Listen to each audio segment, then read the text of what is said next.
दोस्तों स्वागत है आप लोगों का हमारे YouTube चैनल महान सर में। और दोस्तों कल हमने पढ़ा था भारतीय संविधान की विशेषताएं, जिसमें हमने क्या पढ़ा था कि जो भारत है उसके संविधान की जो विशेषताएं हैं, बेसिक फीचर्स क्या हैं, उसके बारे में हमने जाना था। और उसके बाद का जो आगे का जो टॉपिक है, मैं इसमें भारत के संविधान के भाग को पढ़ाने वाला हूँ, जिसमें किस भाग में क्या क्या दिया हुआ है। जैसे कि आपको पता ही है कि भारत के संविधान में टोटल 22 भाग हैं। तो पहले भाग में क्या दिया हुआ है, दूसरे में, तीसरे में, इस तरह से हर एक भाग में क्या दिया हुआ है, एक भाग में कितने, किस भाग में कितने अनुच्छेद हैं, कौन कौन से अनुच्छेद हैं, सारी चीज़ें पढ़ेंगे। और इससे पहले मैं आप लोगों को एक चीज़ बता देना चाहता हूं कि मेरी इतिहास की क्लासें ऑलरेडी चैनल पे पड़ी हुई हैं और उनकी मैंने मैराथन्स भी डाल रखी हैं। तो अगर आप इतिहास पढ़ना चाहते हैं और बहुत अच्छे लेवल से मैंने समझाया है, उसकी PDF आप देखना, उसमें जो मैंने पढ़ाया है उसके लेवल को देखना, आपको समझ आएगा कि वाकई एक बेहतरीन क्लास बनाई गई है। तो आप वहाँ से जाके उस चीज़ को भी पढ़ सकते हैं। और पॉलिटी की क्लास तो आज 5-6 क्लासें हो चुकी हैं, पॉलिटी की भी चल रही है और हमारी ज्योग्राफी की भी क्लास चल रही है, ज्योग्राफी की भी 2 क्लासें हो चुकी हैं और उसकी भी आगे की क्लास आपको जल्दी मिल जाएगी। और इन सभी क्लासों की PDF आपको, जिनकी नहीं मिली है उनकी भी मिल जाएगी और जिनकी मिल चुकी है उनकी तो आपको मिल ही चुकी है। तो आगे बढ़ते हैं और ज़्यादा देर ना करते हुए अपने टॉपिक पे आते हैं। तो आप लोगों से फिर से एक गुजारिश है कि आप लोग अगर चैनल पे नए हैं तो चैनल को सब्सक्राइब कर लें और बेल आइकन को प्रेस कर लें ताकि वीडियो की नोटिफिकेशन आप लोगों को मिलती रहे। तो स्टार्ट करते हैं कहाँ से। भारतीय संविधान के भाग, कितने भाग हैं आपको पता है? 22 भाग हैं। वैसे तो अब वर्तमान में 25 भाग हो गए हैं, लेकिन जो संख्या आपको लिखी मिलती है ना, वो 22 ही मिलती है, क्योंकि अब जो पार्ट हैं वो सब पार्ट हो गए हैं, लेकिन जो एक्चुअल पार्ट हैं वो आपके कितने हैं? 22 ही भाग हैं, 22 ही पार्ट हैं। तो भाग, यहाँ पे भाग बन लिख गया है, यहाँ पे लिखना था केवल भाग, तो इसको आप एरर मान सकते हैं। ये क्या है, इसको आप छोड़िए, ये क्या लिखा है, इससे आप कंफ्यूज मत होइएगा। तो यहाँ पे मैंने भाग लिख रखे हैं, यहाँ पे अनुच्छेद हैं, किस भाग, उस भाग, उस मतलब कोई भाग है, भाग बन है, तो भाग बन में कितने अनुच्छेद हैं और उसमें क्या प्रावधान दिए गए हैं वो इस साइड में है। वैसे तो मैं इसको लाने को सोच रहा था टेबुलर फॉर्म में, मतलब टेबल नहीं होती, उस टेबल को बना के उसमें लाना सोच रहा था, लेकिन मुझे ऐसा लगता है कि टेबल की जो चीज़ें होती हैं, टेबल में जो चीज़ें लिखी होती हैं वो लिखी हुई तो बड़ी अच्छी लगती हैं, लेकिन उनको पढ़ने में कभी मन नहीं लगता और पढ़ते हुए कभी वो याद भी नहीं होती हैं। तो इसलिए मैं इस तरह से इनको लिख के लाया हूँ। अब इसमें आपको याद भी होगा और पढ़ने में भी अच्छा लगेगा।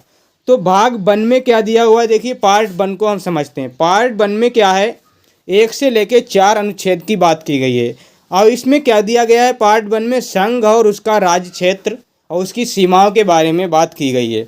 जो संघ है, यूनियन, और जो स्टेट्स हैं उनके बारे में बात की गई, कितने यूनियन है, कितने स्टेट्स हैं, क्या सीमाएं हैं और कौन सा जो क्षेत्र है वो किसमें शामिल होगा, किस राज्य को काट के या बढ़ा के घटा के कैसे क्या होगा, ये सारी बातें इसमें दी गई हैं। जब हम इसका पढ़ रहे होंगे पहला पार्ट, तब हम आपको बताएंगे कि इसमें क्या क्या चीज़ें हैं। दूसरे पार्ट में दोस्तों क्या दिया है, जो कि अनुच्छेद 5 से लेके 11 तक है। इसमें नागरिकता का कॉन्सेप्ट है और नागरिकता जो है वो कैसी है, एकल नागरिकता का कॉन्सेप्ट दिया गया है भाग 2 में। तो ये यहाँ से क्वेश्चन बहुत पूछे जाते हैं कि भाग नागरिकता किससे संबंधित है, ये फंडामेंटल राइट किस भाग में दिए गए हैं, DPSP किस भाग में है, तो ऐसी चीज़ें पूछ ली जाती हैं। तो नागरिकता आपकी कैसी है, एकल नागरिकता है भारत की, और ये कहाँ से ली गई है, ब्रिटेन से ली गई है, ठीक है। तीसरा जो भाग आता है दोस्तों वो क्या है, इसमें आर्टिकल 12 से लेके आर्टिकल 35 तक की जानकारी दी गई है। और आर्टिकल 12 से लेके आर्टिकल 35 भाग 3, इसमें क्या है, मौलिक अधिकार दिए गए हैं। क्या दिए गए हैं, मौलिक अधिकार, जो कि कितने हैं, मौलिक अधिकार 6 हैं। मूल संविधान में ये अधिकार आपके कितने थे, 7 थे, लेकिन वर्तमान में 6 हैं। एक अधिकार को हटा दिया गया था और उसका नाम क्या है, उसका जो नाम है वो क्या है, देखिए 31वां जो क्या बोलता हूँ, जो संविधान का जो अनुच्छेद है 31, उसको हटा दिया गया था और उसे 300A में जोड़ दिया गया था। कहाँ पे, 300A, जो आर्टिकल, जो आपका भाग 12 है ना, भाग 12 के आर्टिकल 300A में जोड़ दिया गया है और उसको एक लीगल राइट बना दिया गया है, संपत्ति के अधिकार को। तो संपत्ति का अधिकार भी पहले शामिल था। जब हम इनको पढ़ेंगे ना तब हम इनको बेसिक से समझेंगे। अभी सिर्फ मतलब किस भाग में क्या है, बस इतनी जानकारी मैं यहाँ पे दे सकता हूँ। तो यूएसए से ये संविधान जो क्या बोलता हूँ मौलिक अधिकार जो हैं लिए गए हैं। पार्ट फोर में क्या है दोस्तों, आर्टिकल 36 से लेके 51 तक क्या है पार्ट 4 में दिए गए हैं। और पार्ट 4 किसके चीज़ के बारे में बात करता है, डीपीएसपी राज्य के नीति निर्देशक तत्वों के बारे में बात करता है, जो कि आपके आयरलैंड से लिए गए हैं। DPSP directive principle of state policy की बात करता है, तो इनको भी समझेंगे। ये क्या है आपके भाग 4 में दिए गए हैं। और एक भाग और है 4A, या इसको 4 का भी बोल देते हैं। हिंदी में बोलेंगे तो 4 का बोलेंगे, इंग्लिश में बोलेंगे तो 4A बोलेंगे। तो ये एक भाग है, ये भाग 4 का ही एक सब भाग है। और इसमें क्या है, अनुच्छेद 51A जोड़ा गया है। क्या है ये, पार्ट 4A भी जोड़ा गया है। और पार्ट 4A में क्या जोड़ा गया है, 51A अनुच्छेद जोड़ा गया है। इसमें क्या है, मूल कर्तव्यों की बात की गई है। मूल कर्तव्य जो कि हमारे क्या हैं 11 हैं। और ये कहाँ से लिए गए हैं, रूस से, पूर्व सोवियत संघ जिसे बोला जाता था, उसी से ये हमारे कर्तव्य लिए गए हैं। तो मौलिक कर्तव्य और जो आयरलैंड हैं ये आपको कहाँ से लिए गए हैं। तो ये देखिए, अब इसमें बड़ा कन्फ्यूजन होता है कि मौलिक कर्तव्य कहाँ से लिए गए हैं और डीपीएसपी कहाँ से लिए गए हैं। तो डीपीएसपी कहाँ से लिए गए हैं और मौलिक कर्तव्य कहाँ से लिए गए हैं, आपको सामने स्क्रीन पर तो दिख रहा है। लेकिन हम फिर भी सर भूल जाते हैं, इनमें आयरलैंड और रूस में कंफ्यूज हो जाते हैं। कभी कभी हमें पूछा जाता है डीपीएसपी कहाँ से ले, तो हमारा दिमाग कहीं रूस पे चला जाता है। और मूल कर्तव्य पूछा जाता है तो हमारा आयरलैंड और रूस में कंफ्यूज रहता है। देखिए मूल, ये मूल है और ये क्या है, रूस है। तो मूल 2 शब्दों से बना है, रूस भी 2 शब्दों से बना है। तो इस हिसाब से लगा लीजिए, जो मूल है और वही रूस है। तो मूल भी 2 शब्दों से बना है और रूस भी 2 शब्दों से बना है। इसमें केवल 2 ही शब्दों की बात की गई है। क्या बात की गई है, मूल और कर्तव्य, तो 2 ही शब्दों की बात की गई है। तो ये केवल रूस से संबंधित है। और क्या है, जिसमें क्या है आपका राज्य के नीति निर्देशक तत्व हैं। इसमें 4 शब्द आपके क्या हैं, राज्य है, नीति है, निदेशक है, तत्व है। तो इसमें भी क्या है 4-5 तत्व इसमें दिए गए हैं। तो आयरलैंड, इसमें क्या है, जैसे एक राज्य है आपका क्या है, यहाँ पे के है, नीति है, निदेशक है, तत्व है। तो ये क्या है आयरलैंड, क्योंकि इसमें भी 5 अक्षर हैं और इसमें क्या है 5 शब्द हैं। तो इसको आप इस तरह से कुछ कनेक्ट कर सकते हैं ताकि आपको याद रह सकता है। मतलब और कोई इसका कोई ट्रिक नहीं है ये कि हाँ सर ये क्या कोई ट्रिक है, नहीं कोई ट्रिक नहीं है। सिर्फ एक मतलब एक हिंट है जिससे आपको याद आ जाएगी कि हाँ राज्य के नीति निर्देशक तत्व आयरलैंड से लिए गए हैं और जो कर्तव्य है मूल वो आपके रूस से लिए गए हैं। अब ये जो पार्ट 4A है ये 42वें संविधान संशोधन 1976 के तहत जोड़ा गया था और इसी के जरिए ये मूल कर्तव्य जोड़े गए थे। और सरदार स्वर्ण सिंह की जो कमेटी आई थी उनकी सिफारिश पे ये मूल कर्तव्यों को भारतीय संविधान में ऐड किया गया था। किस तरह से, पहले जो संविधान था उसमें 0 मूल कर्तव्य थे। मतलब पहले जो संविधान था मूल संविधान में आपके मूल कर्तव्य नहीं थे। बाद में 10 कर्तव्य जोड़े गए थे। कब जोड़े गए थे, 42वें संविधान संशोधन 1976 के तहत। और एक आपका और जोड़ा गया है, आपका 50वां संविधान संशोधन 2002 में आता है। तो ये कुल मिला के कितने हो जाते हैं, 11 आपके क्या हो जाते हैं, मूल कर्तव्य हो जाते हैं। हम एक एक चीज़ को पढ़ेंगे। अभी तो हम सिर्फ स्टार्ट किया है, अभी तो पॉलिटी स्टार्ट हुई है। जैसे ये जो फालतू की चीज़ें, मतलब फालतू की नहीं है, बड़ी काम की ही चीज़ें हैं, लेकिन ये वो चीज़ें हैं जो संविधान के बारे में हमको पता होनी चाहिए। तो इनको पहले पढ़ लेते हैं, बाद में हम संविधान की एक एक चीज़ पढ़ेंगे और बड़े अच्छे ढंग से पढ़ेंगे। तो आगे बढ़ते हैं, देखते हैं भाग 5 को। अब भाग 5 में क्या दिया हुआ है, देखिए भाग 5 आर्टिकल 52 से लेके आर्टिकल 151 तक भाग 5 बात करता है। भाग 5 किसकी बात करता है, अनुच्छेद 52 से लेके अनुच्छेद 151 तक।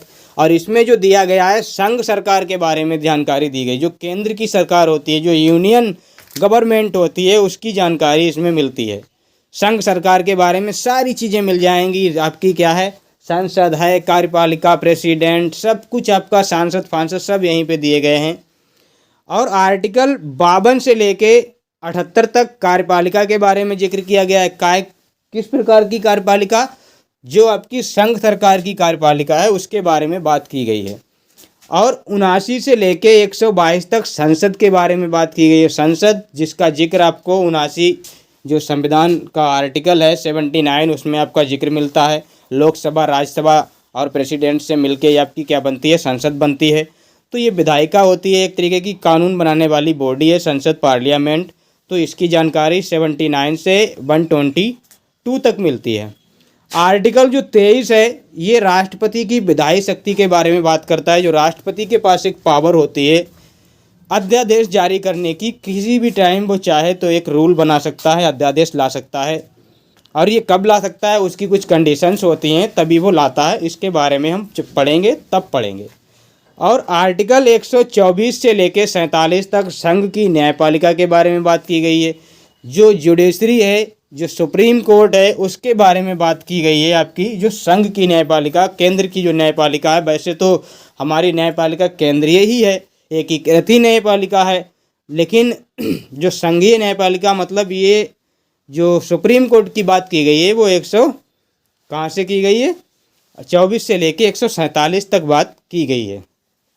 148 में 148 से लेके 151 तक भारत का नियंत्रक एवं महालेखा परीक्षक कैग जो होता है ना, controller auditor general, controller and auditor general जो होता है ना, उसकी बात की गई है। भारत का नियंत्रक एवं महालेखा परीक्षक, ये इस भाग में क्या है, ये इसका अनुच्छेद 148 से लेके 151 तक है।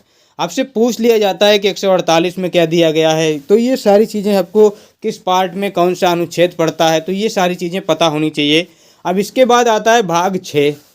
भाग 6 में क्या है, 152 से लेके 237 तक बात की गई है। अनुच्छेद 152 से लेके अनुच्छेद 237 तक की बात इसमें की गई है। राज्य सरकार, इसमें राज्य सरकार की बात की गई है। इसमें क्या है, संघ सरकार की बात, और इसमें क्या है आपकी राज्य सरकार की बात की गई है।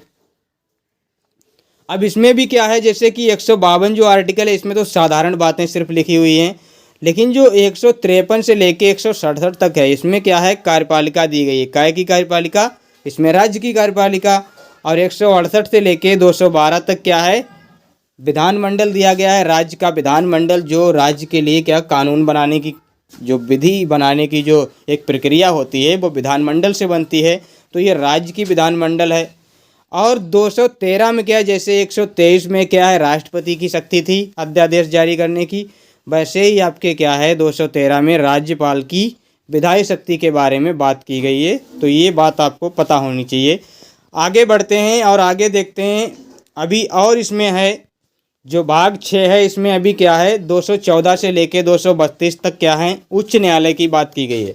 जैसे अभी हमने पीछे पढ़ा था भाग 5 में हाई कोर्ट की बात की गई थी, 100 मतलब हाई कोर्ट नहीं, सुप्रीम कोर्ट की बात की गई थी, 124 से लेके 147 तक बात की गई थी। और यहाँ पे 214 से लेके 232 तक हाई कोर्ट की बात की गई है, क्योंकि ये जो हाई कोर्ट हैं ये राज्यों में बने होते हैं, किन्हीं न किन्हीं राज्यों में, लेकिन ये एकीकृत होते हैं। ऐसा नहीं है कि वो राज्यों की सर्वोपरि बॉडी होती है न्याय के मामले में, सर्वोपरि बॉडी तो सुप्रीम कोर्ट ही होती है।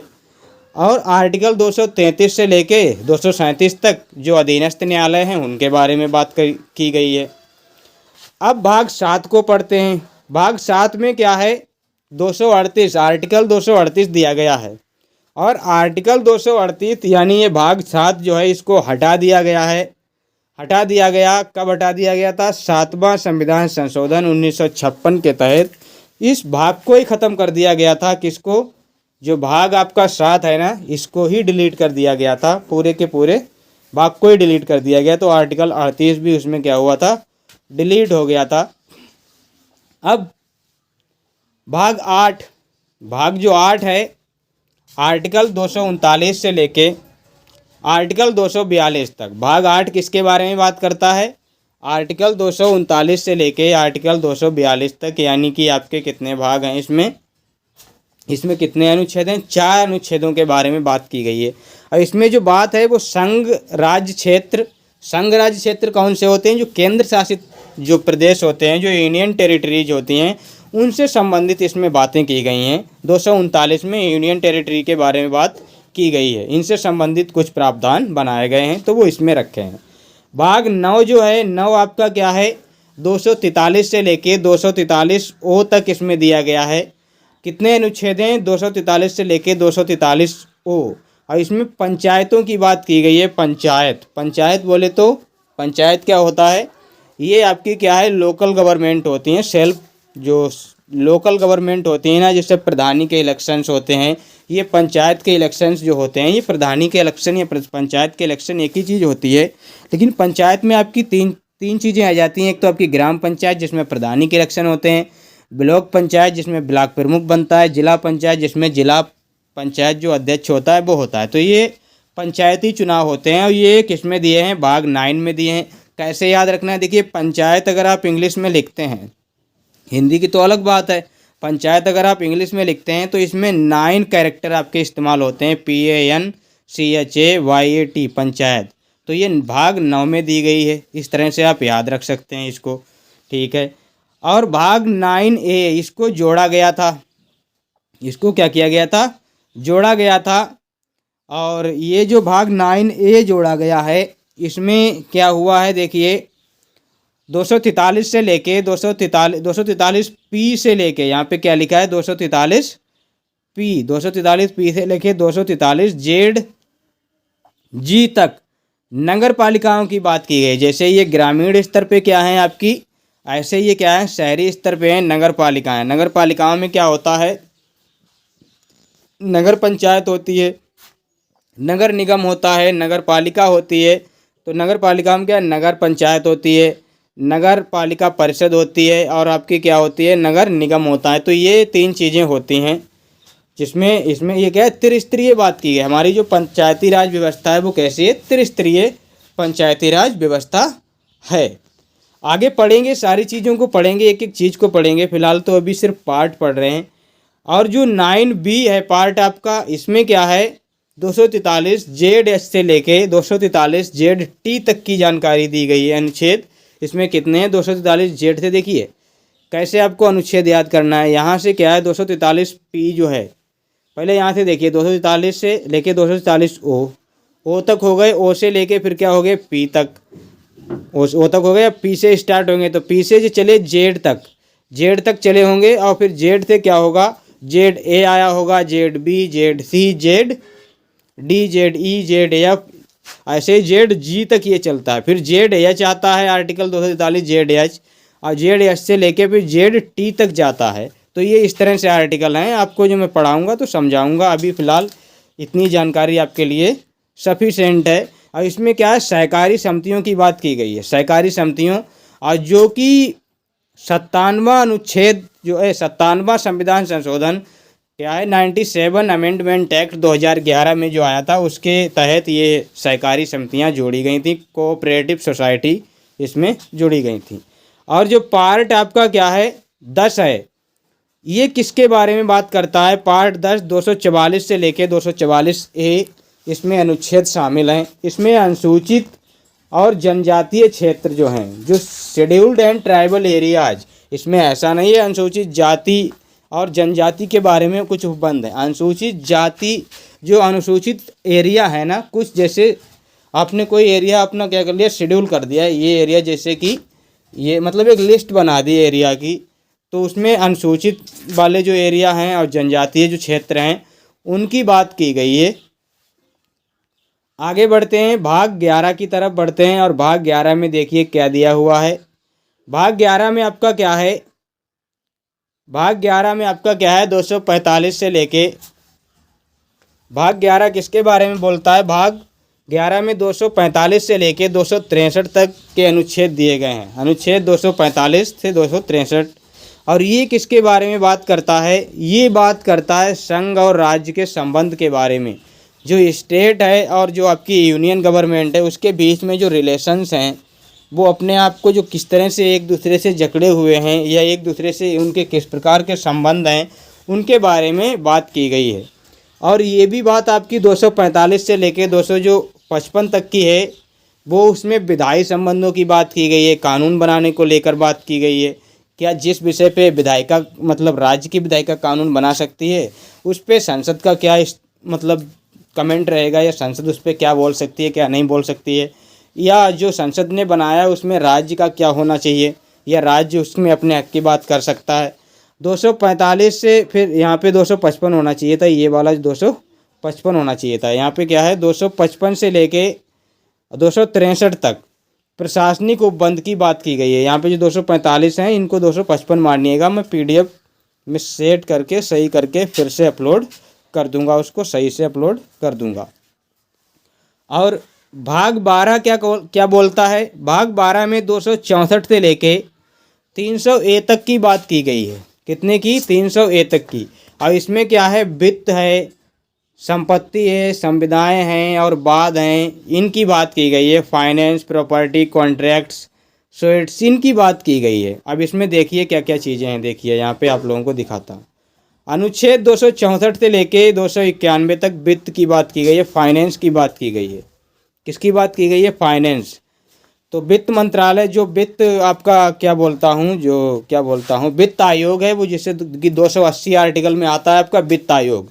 तो वो आपका यहीं से इसी में फंसता है। क्या? इसी में आपका आता है 264 से लेके 291 तक।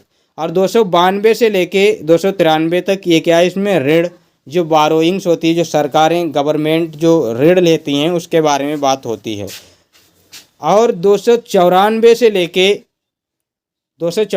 लेके 300 तक, कहाँ तक? 300 तक। इसमें संपत्ति, संविदाएं, अधिकार और आपके दायित्व हैं, बाध्यताएं हैं, बाद हैं, इनकी सारी जानकारी दी गई है। Property, contract, rights, liabilities, obligation, sweets, इनकी बात की गई है। और 300A में क्या दिया गया है? संपत्ति का अधिकार दिया गया है। क्या दिया गया है? संपत्ति का अधिकार, राइट टू प्रॉपर्टी, या फिर इसको प्रॉपर्टी राइट भी बोलते हैं सिंपल में। और यही मैंने बताया था कि जो भाग आपका 3 था, उसका जो आर्टिकल 31 था, जिसमें प्रॉपर्टी राइट की बात की गई थी, उसको ये हटा के यहाँ पे डाल दिया गया था लीगल राइट में, जो फंडामेंटल राइट से लीगल राइट बना दिया गया था। आगे बढ़ते हैं दोस्तों, भाग 13 को पढ़ते हैं। और भाग 13 में क्या दिया गया है? अनुच्छेद 301 से लेके अनुच्छेद 307 तक की जानकारी भाग 13 में दी गई है। अनुच्छेद 301 से 307 तक की। इसमें क्या है? भारत के राज्य क्षेत्र के भीतर, मतलब इंडिया के अंदर अंदर, आप अपने देश के अंदर अंदर क्या कर सकते हो?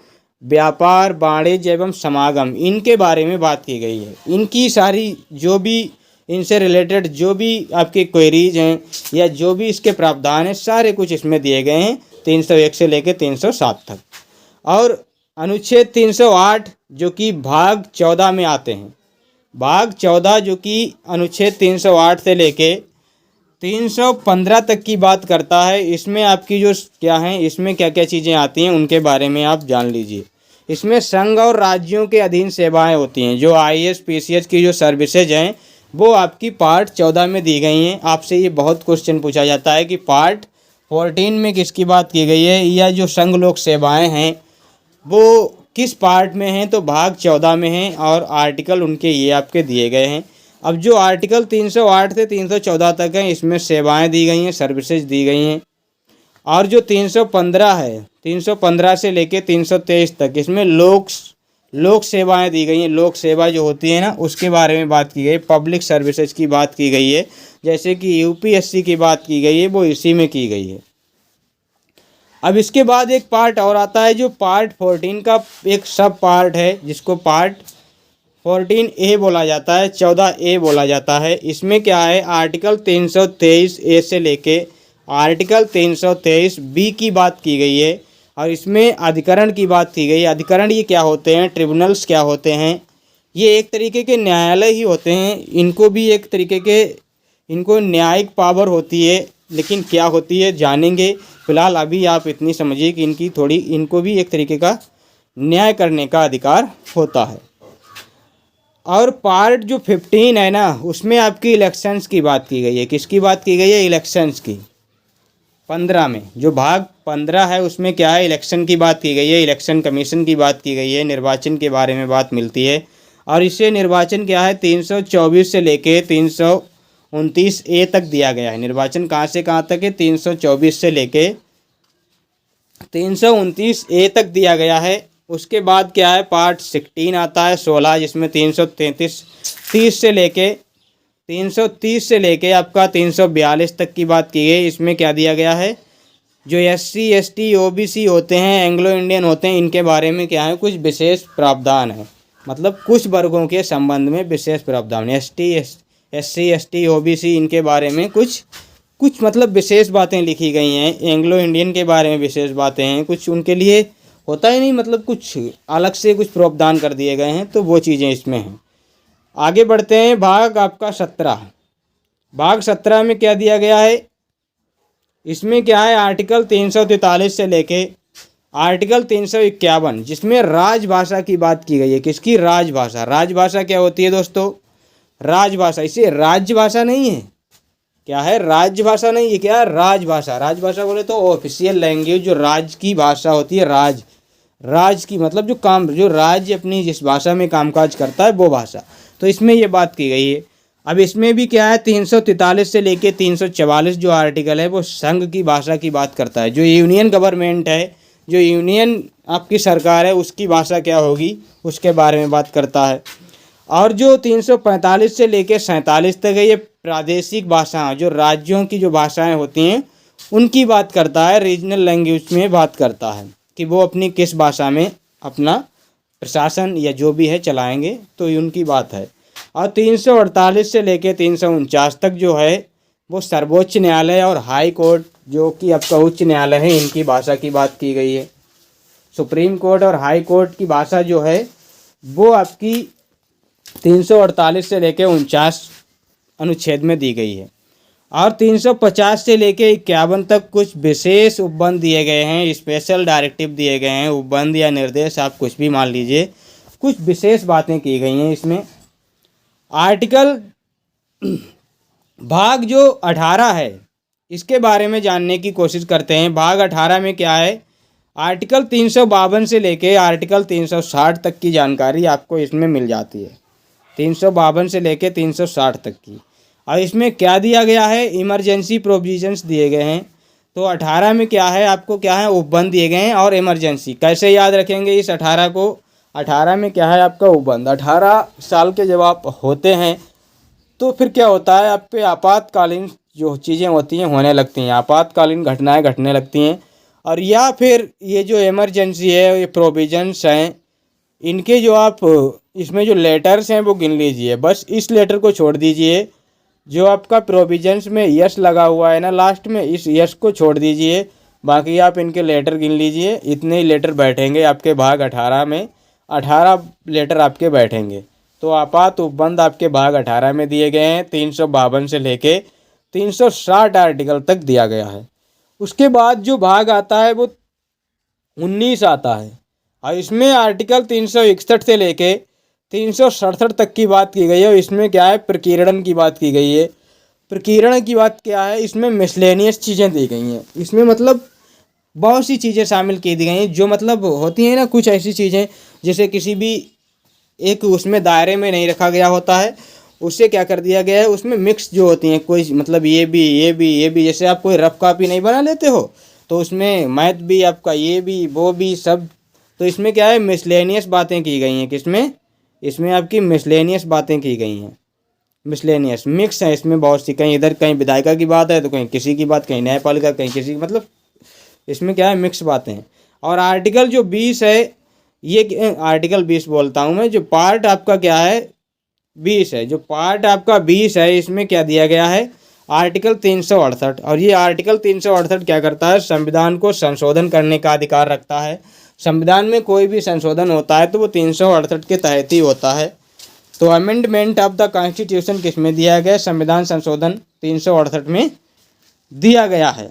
आगे बढ़ते हैं, और आगे आपके क्या है, दो पार्ट आपके बचे हुए हैं, जैसे कि पार्ट आपका 21, ये आपका पार्ट 21 है। और इसमें क्या है, 369 से लेके 392 अनुच्छेद की जानकारी मिलती है। इसमें कुछ अस्थायी, परिवर्ती और विशेष उपबंधों की बात की गई है। क्या है, अस्थायी और आपके क्या है, अस्थायी, परिवर्ती और विशेष उपबंधों की बात की गई है। टेम्पररी, ट्रांजिशनल और स्पेशल प्रोविजंस की बात की गई है। क्या होते हैं ये चीज़ें, इस अस्थायी मतलब जो अस्थायी आपके प्रोविजंस हैं कभी भी बदल सकते हैं, और परिवर्ती जो आपके चेंज होते रहते हैं, तो बात तो वही है। अब विशेष उपबंध की भी बात इसमें की गई है, किसमें आपके 369 से लेके 392 तक 21। और भाग जो 22 है ये 393 से लेके 395 तक है। और इसमें क्या है, संक्षिप्त नाम दिया गया है भारत के बारे में। जो संक्षिप्त नाम है मतलब भारत के संविधान के बारे में जो भी शॉर्ट टाइटल दिया गया है, संक्षिप्त में जो जानकारी दी गई है वो इसी में है। और प्रारंभ मतलब संविधान कब लागू हुआ, कब प्रारंभ हुआ, इसकी बात की गई है। हिंदी में प्राधिकृत पाठ, कौन कौन से पाठ हिंदी में रहेंगे, ये कुछ भी इस तरह की बातें जो हैं हिंदी में, जो प्राकृतिक कुछ चीज़ें हिंदी में ही बोली जा सकती हैं, तो उनके बारे में ये बात करता है। और निरसन की बात करता है, रिपील की बात करता है।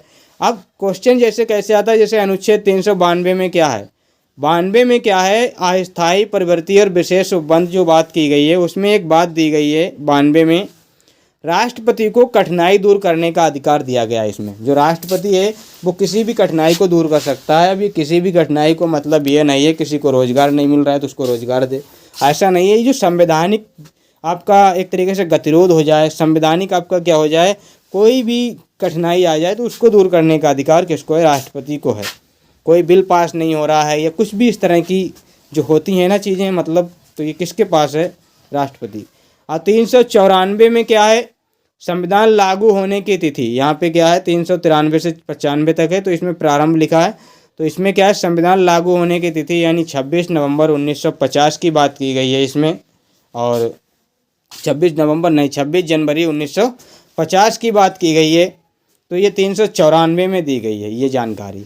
तो ये आपके क्या थे, आज संविधान के हमने भाग देखने की कोशिश की और सभी भाग हमने एक ही क्लास में पढ़ लिए। वैसे मैंने जहाँ से पढ़े हैं वो तो 3-4 क्लासों में पढ़ाते हैं और सेम डाटा पढ़ाते हैं, मतलब गजब ही कर देते हैं वो, क्योंकि हाथ से लिख लिख के पढ़ाते हैं तो उनका जो होता है ना कि टाइम बहुत कंज्यूमिंग होता है। और मेरी क्लासें अगर आप लोग देखते हैं तो आपका टाइम बहुत बचता है। जो 4-5 क्लासों का डाटा होता है ना मैं एक क्लास में लेके आता हूँ, भले ही मुझे इसमें बहुत मेहनत करनी पड़ जाती है बनाते टाइम पे, लेकिन वो एक ही क्लास में आ जाता है। क्योंकि फिर मुझे लिखना तो रहता नहीं है कि ये मुझे तो सिर्फ बोलना है, मुझे तो सिर्फ आपको पढ़ाना रह जाता है। तो इसमें क्या है, आपका टाइम बहुत बचता है और नोट्स भी आपको ज़बरदस्त मिल जाते हैं। तो आज की जो क्लास है दोस्तों बताइएगा कि कैसी लगी है। अगर क्लास आपको अच्छी लगी है, क्लास अगर आपको अच्छी लगी है तो क्लास को लाइक कीजिएगा। Thanks for watching. और अगर आप चैनल पे नए थे या नए हैं तो आप चैनल को सब्सक्राइब कर लें और बेल आइकन को प्रेस कर लें ताकि वीडियो की नोटिफिकेशन आप लोगों को मिल सके। और अगर आपको पीडीएफ चाहिए तो पीडीएफ के लिए ज्वाइन आवर टेलीग्राम चैनल महान सर को ज्वाइन करें, जहां से आपको पीडीएफ्स मिलेंगी। और पीडीएफ आपको देर से मिल सकती है लेकिन मिलेगी ज़रूर। तो मिलते हैं नेक्स्ट वीडियो में, तब तक के लिए धन्यवाद।